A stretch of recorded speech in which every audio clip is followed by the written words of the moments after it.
So, what are the 7 useful strategies which will help you to score 7 plus in your general training writing task 1? I have seen many people mostly underestimate writing task 1, but if you want to score 7 plus in your IELTS writing module, then you need to consider IELTS writing task 1. Although it's only 1/3 of your total marks, you need to write well in order to get 7 plus in both the tasks. Now, without having any further delay, let's discuss what will help you to score 7 plus in your general training task 1. So the first thing is you need to identify the type of there are 3 types of letters: formal letters, semi-formal letters, and informal letters. As far as formal letters are concerned, you may not know the person to whom you are writing, so you need to use formal. In this kind of letters, you may be given a question prompt where you need to write about job application. You need to request something to your principal, or you need to provide some suggestion for some newspaper agencies where you don't know the person. Hence, you need to use formal tone while writing your question. Now, let's discuss about the semi-formal letters. Semi-formal letters are quite similar to the formal letters, but in this case, you know the person to whom you are writing. For instance, when you are writing to your landlord, when you are writing to your neighbors about some complaint, then it comes under the category of semi-formal letters. There are very less differences when you are addressing this both the type of task, which we will discuss later in this video. Now let's move to the third category of letters, and that is informal letters. When you are writing the letters to your friends or your loved ones, you can use some contraction, you can use some idiomatic language, and you can use some informal words as well. For instance, when you are writing a letter to your friend about giving some invitation, when you are writing your friend or relative about conveying an apology, or when you are writing a letter about thanking your friend for some party or dinner, you can use this kind of language. So these are the 3 kind of letters which can be asked in your general training task 1. So you need to first identify the differences between each type of letters, because you cannot use similar kind of language in all the 3 categories. Now let's move to the second useful tip. The second crucial tip is to open and close your letter correctly. Although it seems quite basic and simple, many people still make mistake with it. So let's discuss how you can open and close your letters in all the 3 different categories. As far as formal letters are concerned, where you don't know the person to whom you are writing, you can use the opening like dear sir or madam, and you can close your letter by saying yours faithfully. Be careful, guys. You need to write the correct spelling, because I have seen many students who are writing faithfully and sincerely, and they are making spelling mistake with this both the type of words.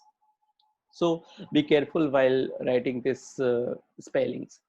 As far as semi-formal letters are concerned, where you know the person, so you need to write the first name of that person. For instance, you can write dear Mr. Shah, dear Mr. Patel, dear Mr. Brown, and you can close your letter with yours sincerely. As far as informal letters are concerned, you can use your friend's name like dear Mahesh, dear John, dear Susie, and you can close your letter by writing best wishes, warm regards, all the best as per the situation. So you need to be careful, because it is the first impression to the examiner that you know the exact structure of writing task 1. Let's move to the tip number 3. The third tip is about starting your letter appropriately. So, as far as formal and semi-formal letters are concerned, there is a standard written expression like I'm writing this letter to verb, any verb. For instance, if you are writing to know about some information, then you can start your letter by writing like this: I'm writing this letter to know about so and so. I'm writing this letter to seek information regarding admission process in so and so universities. You can use this standard written expression which is used by many native speakers. You can also use the second one. I'm writing this letter in connection with so and so. It means you are directly coming to the main point because you don't know the person, so there isn't any need to write anything about the person or asking about something to him.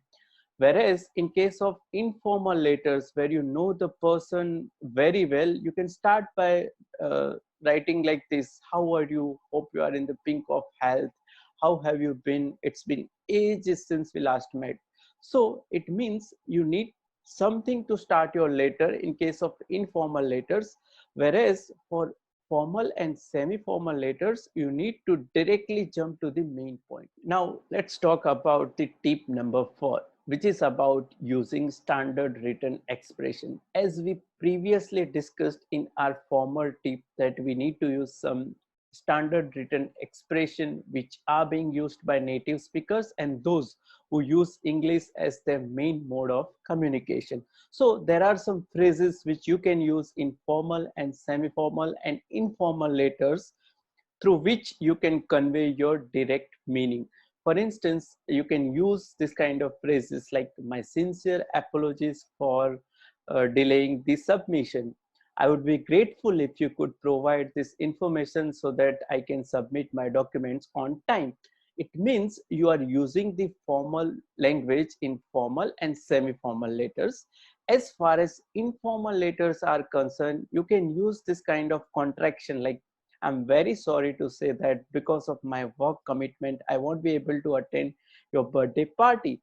And if you are seeking some information from your friend, then you can say that, could you please provide your telephone number so that I can contact you directly on that instead of using the social networking websites.